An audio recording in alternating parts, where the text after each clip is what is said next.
తిరిగి అక్కడ ప్రచార సభల్లో చూసుకుంటే నేను అందరికీ ఒకటే చెప్పాను, ఈరోజు నేను అందరికీ ఓటేయమని అడుగుతున్నాను. రేపు పొద్దున వీళ్ళు వెనక్కి వెళ్ళిన పక్షంలో నేను ఖచ్చితంగా మీ ముందుకు వచ్చి ఇలాగే నిలదీస్తానని చెప్పాను. నేను అదే మాట మీద ఉన్నాను, నేను అదే పని చేస్తున్నాను. ఇప్పుడు సార్ వాళ్ళు మారారని మీరు ఏమైనా భావిస్తున్నారా?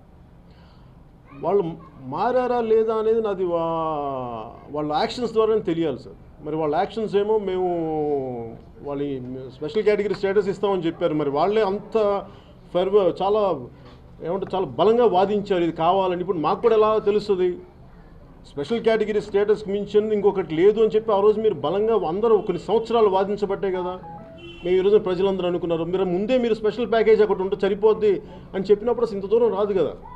సో మీరు కన్వీనియంట్గా ఓట్లు అడగడానికి వచ్చినప్పుడు విడదీసేటప్పుడు ఒకలాగా మాట్లాడి మళ్ళీ అధికారంలోకి వచ్చినాక ఇంకోలా మాట్లాడితే ప్రజలకు ప్రభుత్వాల మీద నమ్మకం పోతాయి.